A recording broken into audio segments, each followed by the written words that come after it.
If you like the video, make sure to like, subscribe, and comment. For more videos like this. People, have you ever seen something dark and scary in eerie towns, places that shouldn't exist, etc.? I live in Napa, California, and we have an urban legend here surrounding rebobs. Now, if you're not familiar with rebobs, they are the flying monkeys from The Wizard of Oz, at least that's what we call them here. I have no idea how this legend started, but I have a cool story nonetheless. When I was in high school many years ago, my friends and I took a drive up a local road that was supposed to be the home of the Rebos. It's a narrow, winding road that goes up a mountain on the outside of town. It also has an abandoned pet cemetery at the top. Now, I'm a skeptic, and realistic, so I was just looking to have a good time and scare my other friends. Well, when we were about halfway up the mountain, a huge winged animal came flying directly at our car and struck the windscreen with huge force. We were all scared shitless, and I immediately stopped the car. After arguing and daring each other to get out and look, we all got out and realized that it was just a huge owl. We never did see any rebobs, but that experience has kept any of us from going back up that road. I grew up in a small town in Oklahoma, Ardmore. It's a small southern town. Two things: one woman who was friends with my aunt seemingly disappeared off the face of the earth in the late 1980s. One would think a federal investigation should have been done. No trace, not even her truck. Poof, she's gone. That's it. None of the locals will talk about her. If you mention her, you get the cold shoulder or the WTF do you care? Looks. Second, there are tunnels all below the center of the city, built during the Prohibition. Some can still be accessed, some caved in during World War II, some were reinforced and used as bomb shelters. It thrived primarily on the booze that passed through its streets. Some strange things have been found in the tunnels for those who dare enter: old guns, clothes, hats, barrels of God knows what. And mud, lots of mud. There are so many other secrets of this small town that the powers that be try to sweep the history under the rug as if it were a bad stain upon them. I ask, if you're hiding tunnels and a woman's disappearance, according to one local's response, maybe Bigfoot or aliens, then what the hell else are you hiding?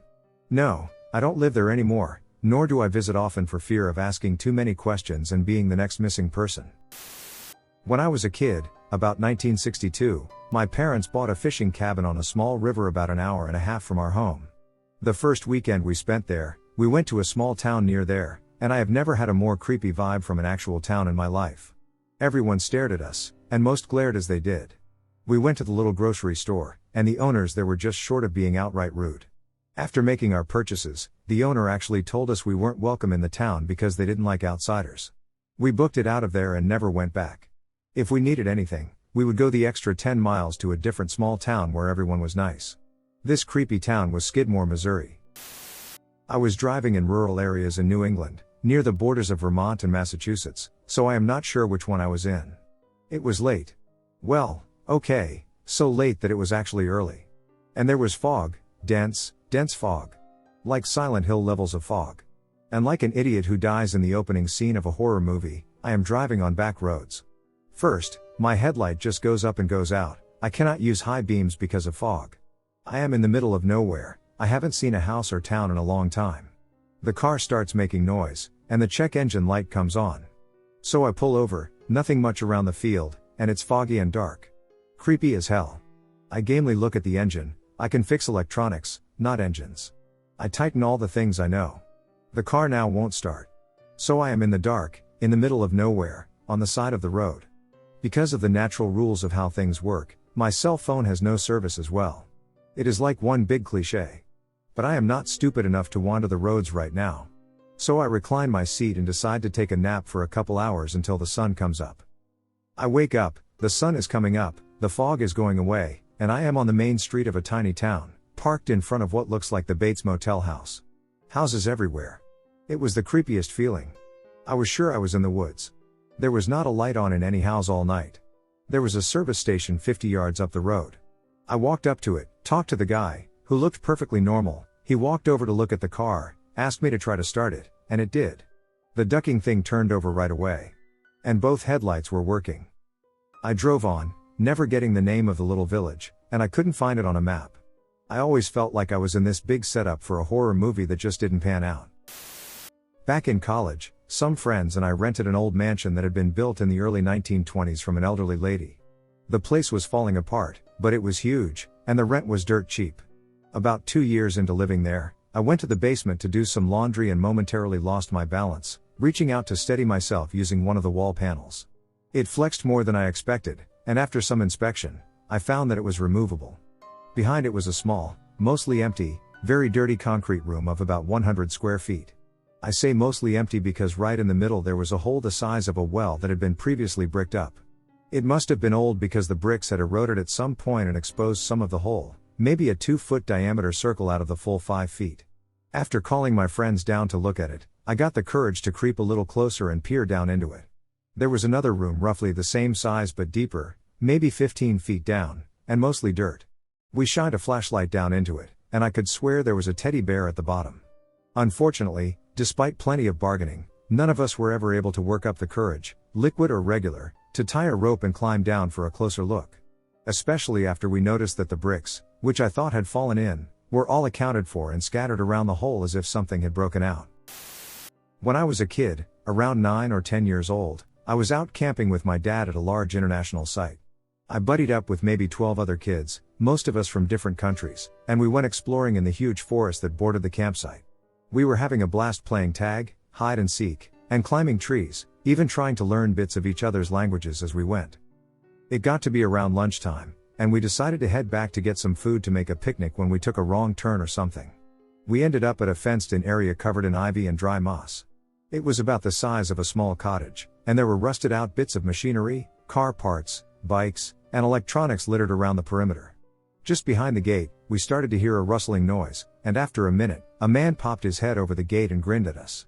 He had greasy hair and rotting teeth, and he was masturbating while staring at us. We were all stuck in place until he started laughing and shaking the gate, and then we ran. All the way back to the campsite, with the littlest kids on the backs of the biggest and many of us clinging to each other on the way. As far as I know, none of us told anyone, and I doubt any of us were really aware of what happened at the time. We only knew that we were creeped the hell out and didn't really talk about it afterwards. But the site is no longer open to the public, so there won't be any more kids running around in that forest. A light shining into the sky a couple times from out in the woods. The police went out to check it and found a man no one knew in a cabin no one knew of, loaded with guns and ammunition. When asked why he had so many and what he was doing shining a light into the sky, he was sending a beacon to the aliens because they told him to shine a light to guide them when he had things ready for them. Yeah. Last fall, me, my 2 teenage boys, and one of their girlfriends went to the ranch after dark. Pulled right up to the main gate and got out. The feeling was intense. You could just feel the heaviness, and we all got a bit dizzy and lightheaded. We were just standing outside the car in the blackness, hoping to see some UFOs, so we were staring at the sky in silence. Then a booming voice came out of the darkness. "You are trespassing. You need to leave right now." I almost had a heart attack. We jumped in the car so fast and tore out of there. I was honestly annoyed at myself for fleeing so easily. We were not trespassing, we were firmly outside of the gates. Once we got back to Highway 40, the dizziness and heaviness subsided, and we laughed about it all the way home. But something definitely followed us back. For the next few nights, we saw shadow things. One was outside of my 14-year-old window, which is 8 feet high. He saw it watching him and went out to sleep on the couch.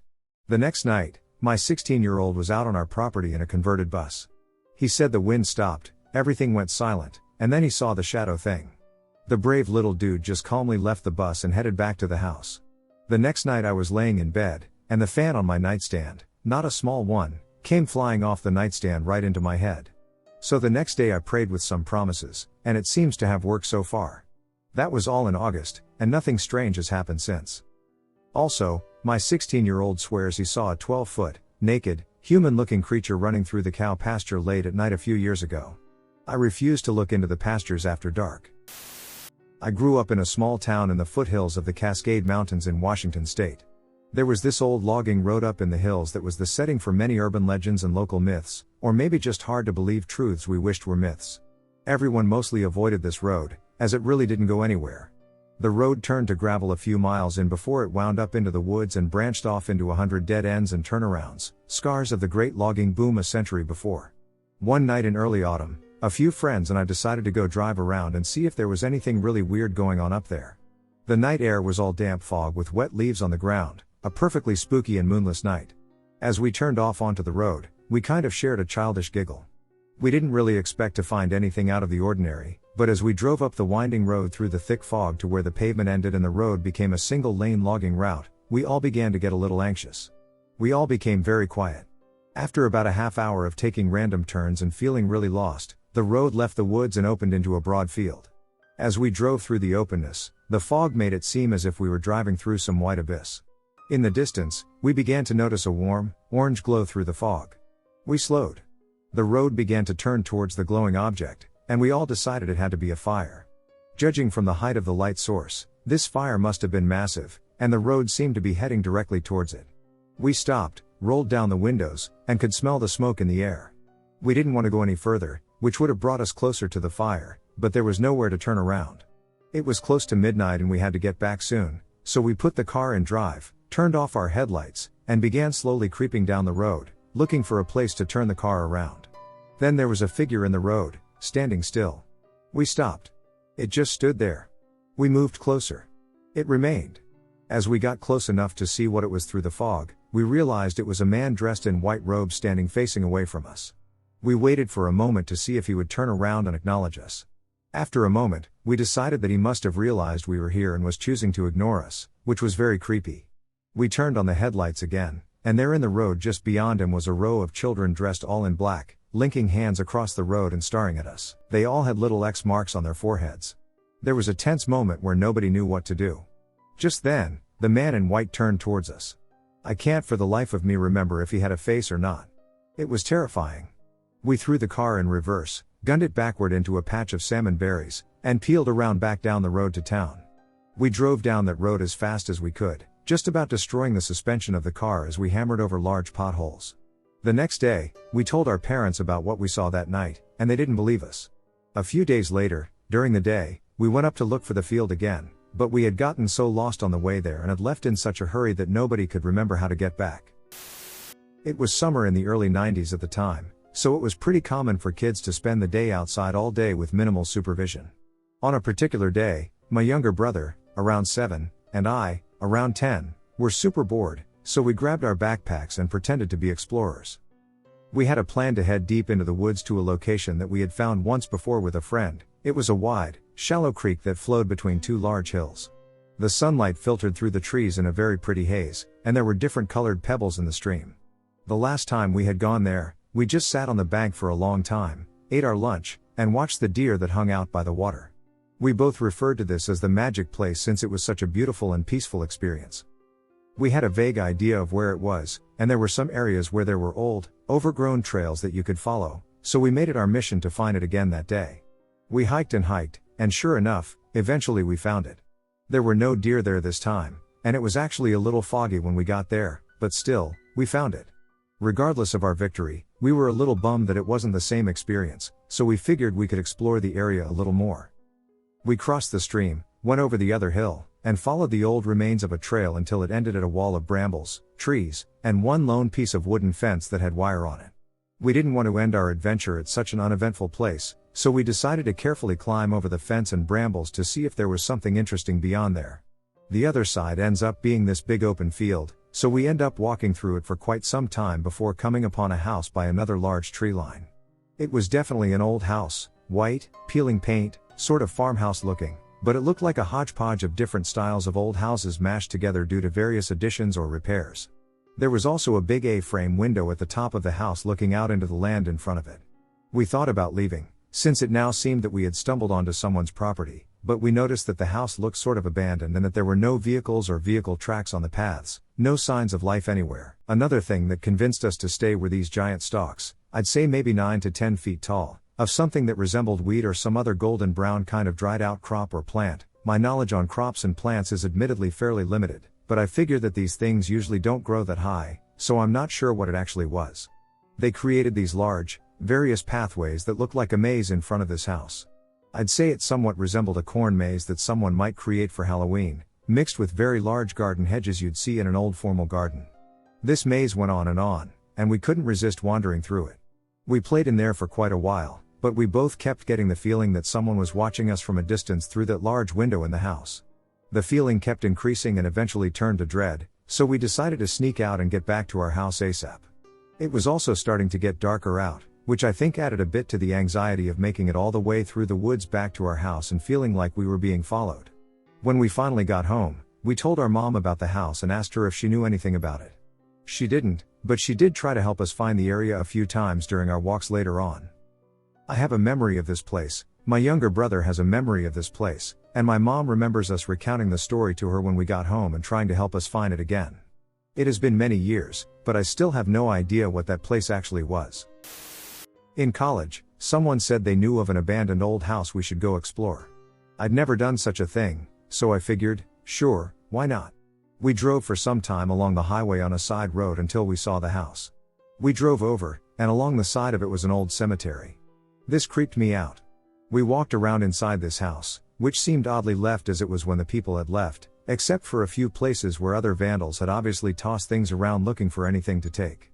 Kid toys, kitchen things, decorative stuff, it was like the people just left one day and didn't come back. Some of the stuff wasn't even that old, maybe 5 to 10 years old, but other stuff, like the telephone, was easily from the 1950s. There were occasional suggestions that we take cool stuff, but nobody really took anything, that I know of. Someone got freaked out because they saw a car going slowly by the house, assuming they were checking out why we were out there, but they didn't stop and just kept driving. This place was way off the usual roads, so it seemed odd to have another car come out and drive by the place. We ended up going out to the little cemetery. We walked around for some time, and the graves were really old, 75 plus years old. Someone in our group felt a connection to one of the graves of some sort, picked some flowers, and put them on the grave. As if on cue, the wind started to whip up, and it got really, really dusty, and my eyes were overcome with tears from the stuff in the air. Like a storm was coming our way. The sky clouded up a bit, the whole deal. We all got in the car to drive away, but someone said, "Who's that guy?" And they insisted that there was someone standing in the cemetery now, and someone else in the car also saw him and started to yell go. The person driving threw it in drive, and we were off, but the girls who saw this man were super freaked out. Nobody had seen them come from anywhere, not the house or the street. He was just hanging out in the cemetery when we got to the car, a couple of minutes or so later.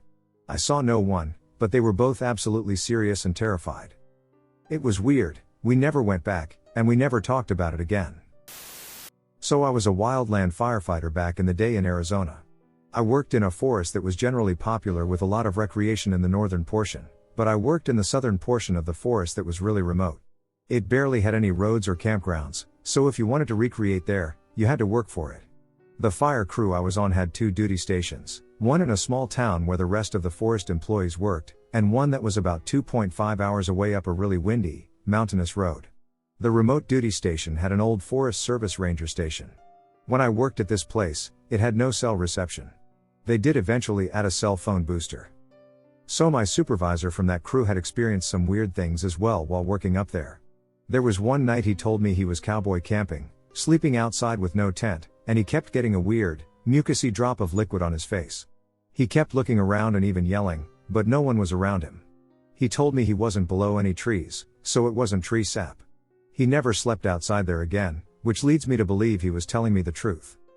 Now for my story. I have had other interesting experiences at that remote duty station, but this one was scary. It was the night of July 4th, and we weren't on fire, so the crew was playing horseshoes and having a good time. Everyone went to bed pretty early because we were going to have a PT hike the next day. I had my own small room in the double-wide trailer, and my bed was situated next to a big window. I started dozing off but felt awake still, and I heard one of my coworkers outside my window asking me to come outside. I was lying on my side facing the window, and I didn't look up, but I felt their presence by the window. It felt as though something tall was looming over me from outside. They kept beckoning me, and I said no. Pretty quickly, their voice started changing to a deeper, raspier, angrier voice.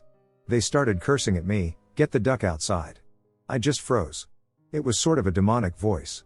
I lay frozen, not moving, while they yelled at me. Eventually, it stopped, and I fell asleep. I woke up the next day and wanted to ask my coworker if he was standing outside my window, but I felt too weird. Perhaps this was a mild form of sleep paralysis, but it was still weird. Back when I was a kid, I lived in Colorado Springs, but most of my family lived in Las Vegas. So every summer we would travel to Las Vegas to spend time with my grandparents on either side of the family. This year we decided to take a 3 or 4 day extra long trip to go sightseeing. Sleeping in the car, getting out to go take pictures every now and then, lost to a fire, all the normal road trip shenanigans. So during one night of the trip, I woke up really late at night. We entered this town, where I felt this overbearing presence come down on me. It was pretty empty. Only 3 or 4 buildings. Oddly enough, not even a house I saw, or remember seeing. I was in silence the entire time, but I felt this pressure on me. At some point I broke the silence and just started whining. To describe the whine, I'm autistic, so that kind of I'm about to melt down one, but, please help me, I think someone is trying to hurt me. Whine. We passed by a 7-Eleven, lights on, nobody inside, not a single car parked in front. The door looked to be unlocked, but who knows? I definitely did not try to open that shit. We kept driving down the road. A minute or two later on our cruise, we passed by a storage facility.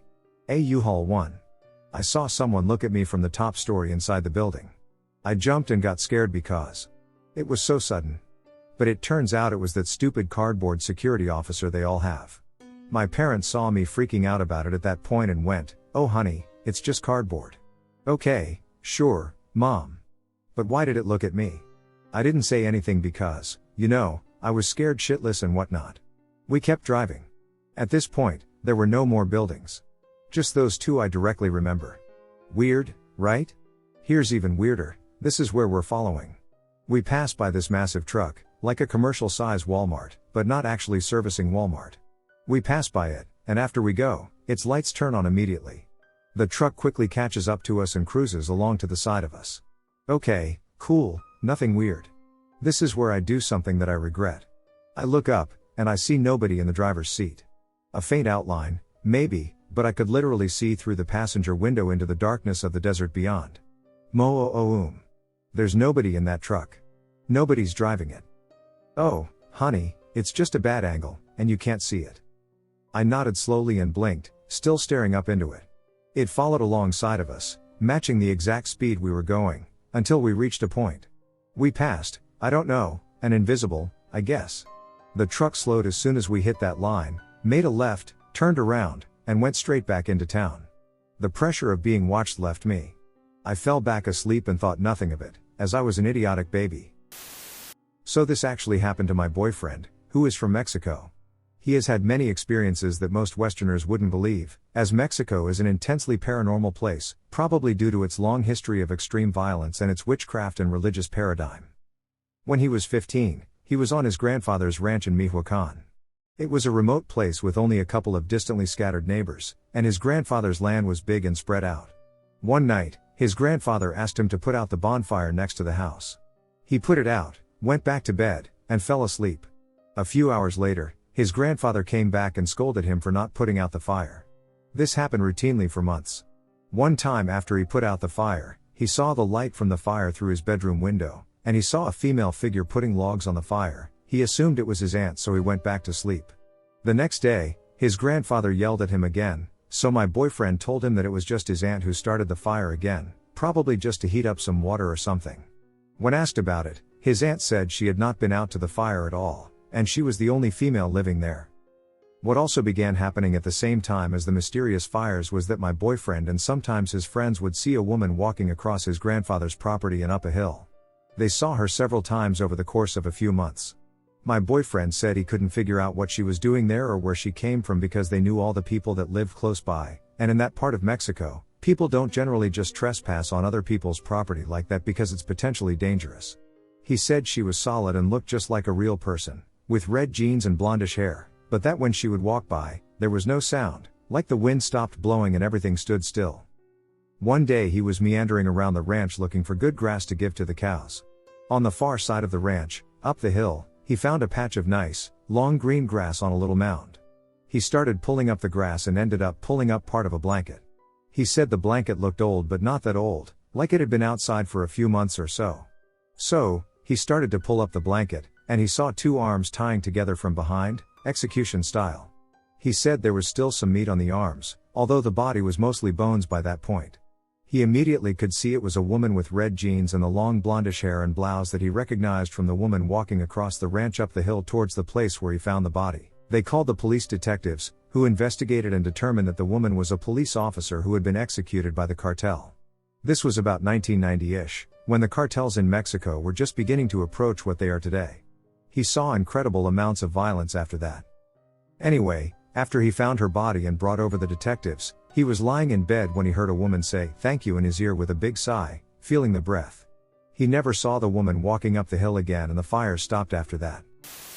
When I was around 15, me and my friends were driving around, going to all the haunted places around the basin.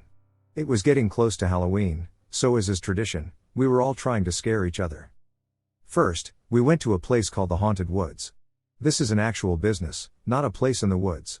Then we went to an abandoned hotel near the Ute Reservation. Nothing of significance happened there, we didn't see or hear anything, and we were just goofing around and having fun. Then the driver said we were going to Skinwalker Ranch. I had never heard of Skinwalker Ranch, but I had heard plenty of stories about skinwalkers. I was intrigued at first, but as we dropped down the hill back behind the property, a feeling of total dread settled on me like a heavy blanket. Everyone in the car got more and more quiet, like they were feeling the heaviness too. "I don't think we should go here," I spoke softly. "Oh, we're going," the driver announced. "There's no moon tonight, and no flashlights are allowed." He continued. "I will just stay in the truck then, I have a really bad feeling, and I don't want to go." I spoke again. "You aren't staying in my truck alone, now get out." He said it rudely. I got out of the truck and looked over at my best friend. Her face was white, and her eyes were wide and round, and I knew she felt the same way that I did. "We shouldn't be here." The driver of the truck said that this was the back end of the huge ranch. I wouldn't have believed him that this was really Skinwalker Ranch if I hadn't felt that it was in every nerve ending of my body. He walked over to an ancient post and pole fence, undid the loop of wire holding up a small gate, and laid it on the ground. There was an overgrown 2-track road leading up into the darkness, and we followed as he led us up it. The horrible feeling of dread was almost overwhelming, and I felt like I was going to be sick. I wanted to go running back to the truck, but I had a deep fear that something would pounce the moment I left the safety of the group. We weren't laughing and joking here. That heaviness was weighing on all of us, and we walked silently through the dark. As we walked, I tried to keep my eyes on my feet, but I would occasionally glance to either side of the 2-track road. Each time I did, I would see a huge black mass out in the tall grass. I told myself it was just a cow, but each time I looked, it was in the same spot off to the left, following our journey to the old homestead. Finally, the driver and leader of our foolish expedition stopped and said that we were almost to the old homestead. That we needed to stay quiet in case the owners were around. As he turned to start walking again, a growl leapt from the darkness, and he stopped and took a step back. He wasn't our fearless leader anymore. His voice shook as he told us it was time to head back to the truck. We walked a little ways back, and then one of our group members said they needed to use the bathroom. We stopped by a small stream running along the south end of the property. I was smoking and talking to one of my friends about how relieved I was that we were leaving. I glanced down at the stream at the same time my friend did. Just in time to see a black figure emerging from the water. It was not a cow. It was not a coyote. It looked like a too slim and too tall man. We both screamed and ran back to the road. That was the last straw for everyone, and we all ran the entire way back to the truck. Now, I know that is eerie, but kind of uneventful. Have no fear. My story isn't over yet. A few months later, this adventure slowly left my mind. I had started to convince myself that the figures in the darkness were just cows and that it probably was just the dark running water playing tricks on my eyes, making me see things emerging from the water that weren't really there. My best friend had come over to my house to sit outside, bullshit, and smoke cigarettes. We did this pretty frequently. Like I said in my last story, we lived in the middle of nowhere, so dumb things like this were about as much fun as we could have. So, we are sitting in her car just across the road from my house. Her car is pointed towards the town park, which is just about a block away from my house. There are no other houses on the way to the park, so with the street lamps on at the park, you can basically see everything up there. "Oh, look, a deer," my friend said it suddenly. I could see a set of glowing eyes at the very far end of the park. "Oh, yep, there it is," I reply. We watch it as it slowly walks towards the center of the park. In this spot is a huge metal slide/jungle gym thing that is probably 10 to 12 feet tall. As the deer is walking, I notice that, for some reason, I can't make out any features of the deer. It seems to always be just out of reach of the street lamps that are dotted throughout the park. The deer is right next to the slide when suddenly it stands up. The eyes that we were watching are suddenly even with the platform of the slide, which would make this deer 10 to 12 feet tall. Then it starts to walk, standing on its hind legs. My friend and I both started panicking. "What the duck is it?" That's not a deer. We kept watching this extremely tall creature cross the park when my friend decided we were driving up there. She locks the doors, and we head towards the park. When we were almost there, our eyes crossed the street and went into the neighborhood across from the park. By the time we got there, whatever it was had vanished. Another few months went by, and the event had definitely rattled us, and there was no convincing ourselves that it was a deer. Deer do not walk on their hind legs, and they are not 10 feet tall. One night, I was at the same friend's house. This friend lived smack dab in the middle of huge farmland. All around her were pastures. It was very peaceful most of the time. We had spent the night watching movies and hanging out. I went and started my car, and we were smoking together on her porch before I left. We were just chatting when suddenly her eyes left my face and looked behind me, and her eyes grew wide. I turned to look and see two glowing red eyes just past the fence into her neighbor's pasture. "What the duck is that?" I managed to squeak out, "I don't know." She whispers back. The eyes remained fixed on us for about 30 seconds, then turned to the left, blinked, and vanished. We both ran back into the house. I didn't dare go home for another 45 minutes. If my car hadn't already started, I probably wouldn't have left at all. A couple of years after these events, I was speaking with a Ute tribal member that I worked with, and she said something that gives me goosebumps to this day. She told me, "It isn't what's on the ranch that you should be afraid of, it's what follows you when you leave." I am convinced that something followed us from Skinwalker Ranch, and those terrifying events were something warning us to never go back. I never did, and I never will. My maternal family lives in the northeast of Scotland, in a tiny village on a peninsula called the Black Isle. Now, the village itself has some creepy places. There's the Pirates' Graveyard, so named because most of the 17th century gravestones are emblazoned with a skull and crossbones. There's McFarquhar's Bay, a site where smugglers used to flash lights as though they were a lighthouse and lead ships to wreck themselves on the rocks. The smugglers would then use the caves situated around the village to hide their cash. Lastly, there are the old stables, situated halfway up a steep hill, just after the Pirates' Graveyard. Now, the only reason I find this place creepy is probably because, when I was a kid, they had some exceptionally strange art exhibitions on the lawn. If you've ever seen the reflective sculptures set in Scottish woodlands, you know what I'm talking about. Some of these places have a creepy feeling when you're there. But just the same creepy feeling as when you're telling scary stories in the woods around a campfire. That's not the same for Eathie Road. There are two roads into the village. One along the coast and another through some beautiful woodland known as the Fairy Glen, a different fairy glen than the one on the Isle of Skye. Apparently we're not always invented with names. I adore the Fairy Glen. Some of my best childhood memories are of walking through the woods here. There's a waterfall at the end of the short hike, where we'd bring a picnic, and leave some food for the fairies. A rule my grandfather always had was that if you drove past the Fairy Glen, you had to say hello and salute the fairies. I digress. Back to the roads. So, if you take the road to the village past the Fairy Glen, there's a fork, the Eathie Road, a picturesque, winding road taking you past farmsteads and rugged views, even a beach where you can find fossils of ammonites and other Jurassic specimens. We drive it often during the day. But never, ever at night. For the record, I have never been on this road at night. Out of curiosity, I've peeked at the fork where you can divert. But my family's stories always send chills down my spine. I see the sign for the Eathie Road at night, even in the Scottish summer when it's light until 11 p.m., and I can't make the turn. The first story is from my grandpa. A stout Glaswegian atheist. He drove the road at night 3 times as a change of scenery from the usual drive. The first time he saw a beautiful light, orbs shining over the trees, he said he'd rarely felt as calm as he did when he saw them. The next time, he excused himself as just being tired. A young girl appeared in the back seat of the car. He drove her a few miles down the road and dropped her off at the path up to one of the farms. Once he'd dropped her off, he felt a sense of dread and sped all the way home. The dread ceased as soon as he got off the Eathie Road. The last time he ever drove on the road was one autumn. It can get dark quickly in Scotland, and he found himself in pitch black on the road with a pale face staring at him through the window. It stayed with him until he turned back onto the main road to the village. My aunt and mom both had similar experiences with the face at different points in time. Both had boyfriends who thought the road was a load of nonsense. All involved had a face and figure follow them to the end of the road. One of my uncles saw the same lights as my grandfather. Another uncle saw a hitchhiker dressed in a posh suit but wearing clown shoes. As my uncle slowed, the hitchhiker turned and gave an inhuman grin, literally from ear to ear. It had no eyes. My uncle sped all the way home.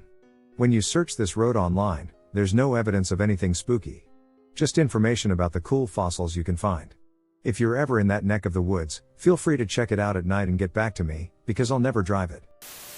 As a child or young teen, I lived in a very strange situation in the woods. I am not sure if this encounter may have been with some kind of entity or perhaps something different.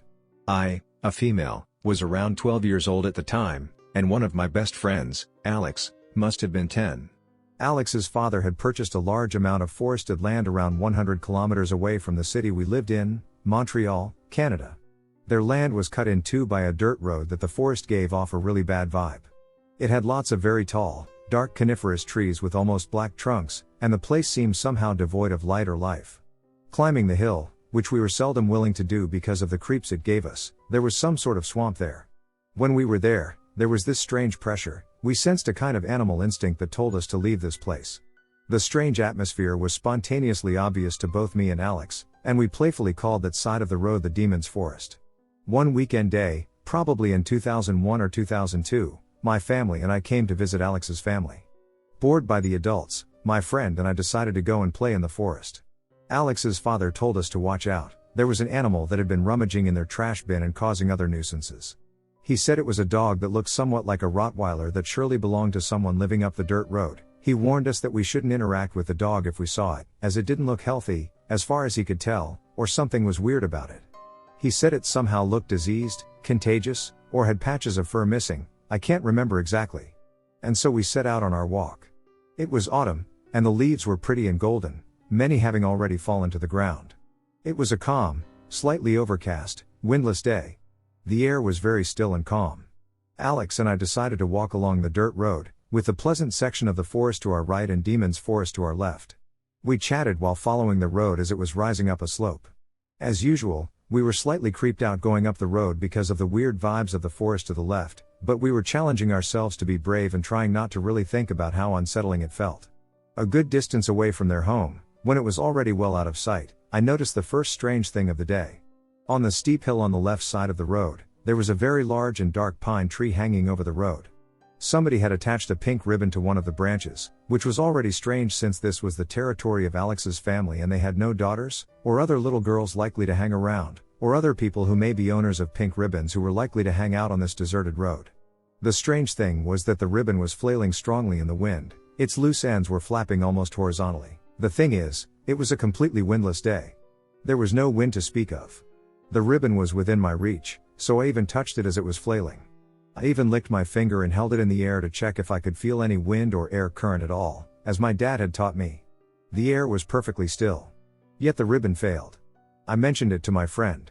He seemed distracted, was younger than me, and sometimes didn't catch on to what I said, so I didn't press the matter. We continued our climb. We reached a place where the hill on the left side of the road had a gentler slope and began further away from the road. In fact, it looked as if the hill was kind of carved out in a way that would have made it easy for us to climb to get into the Demon's Forest. It almost seemed as if the hill was carved in a sloping half circle, like in a theater, and the road we stood on would have been the stage. It gave us a very clear, treeless view of the hillside, full of golden and red fallen leaves. The trees began at the top of the hill, maybe 9 meters higher. We stopped to admire the view. Canadian autumns are a sight to behold. Alex suddenly got really excited. He thought he heard something in the demon woods up the hill, and he really wanted me to pay attention. He explained that there are wild cats in that forest. He had spotted them with his dad. One of them had reportedly had kittens being one of the most exciting things in the world for kids our age, getting us all riled up, but somehow, my hackles were up and I could really relax, even thinking about adorable wild kittens. He actually thought he had heard the cat meow in the forest, up the hill, close by. I heard nothing of the sort and thought he was inventing it. He vehemently suggested that we try meowing at it to see if it would respond. Maybe it would even bring its kittens along and we could see them and play with them, he said. I hadn't heard any sounds at all and didn't really like his idea of screaming meows into the creepy forest. What kind of wild cat would respond to human children, anyway? Wouldn't it be obvious that we are not cats from the sound of us?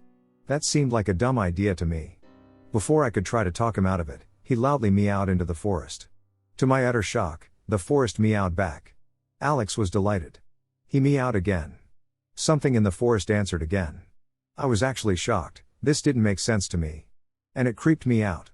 But I suspended my disbelief to see what would happen. He kept meowing over and over. For every one of his meows, there was one coming back in response from the woods. Something felt off to me. Feral or wild animals didn't behave that way. Even at 12 years old, I realized that. And it wasn't an echo. The cat did not bounce back any sound that we threw at it except meows, which it reciprocated immediately, and anyway, there were no hard rocky surfaces around off of which sound could bounce off. Everything was covered in a soft layer of sound-dulling leaves. Alex got even more excited. Listen. The cat is coming towards us. She's coming to see us with her kittens. To my surprise, he was right. There was a rustle of dead leaves coming from above us, from above the slope in the creepy forest. It seemed like the rustling was getting closer to us. But it was way off. Because cats are small, light, and careful with their steps. They don't make a ruckus when they walk through the woods. But here, the rustling leaf sound was extremely obvious, along with the meowing. And in fact, it sounded more like steps. Like someone with two legs walking in the leaves. And it was getting closer to us. My alarm signals were starting to go off with the wrongness of it all, while my younger friend was oblivious. He was calling it more vehemently, noticing that it was coming towards us. Then I realized what seemed so wrong. The sound was coming towards us, but there was nothing to be seen.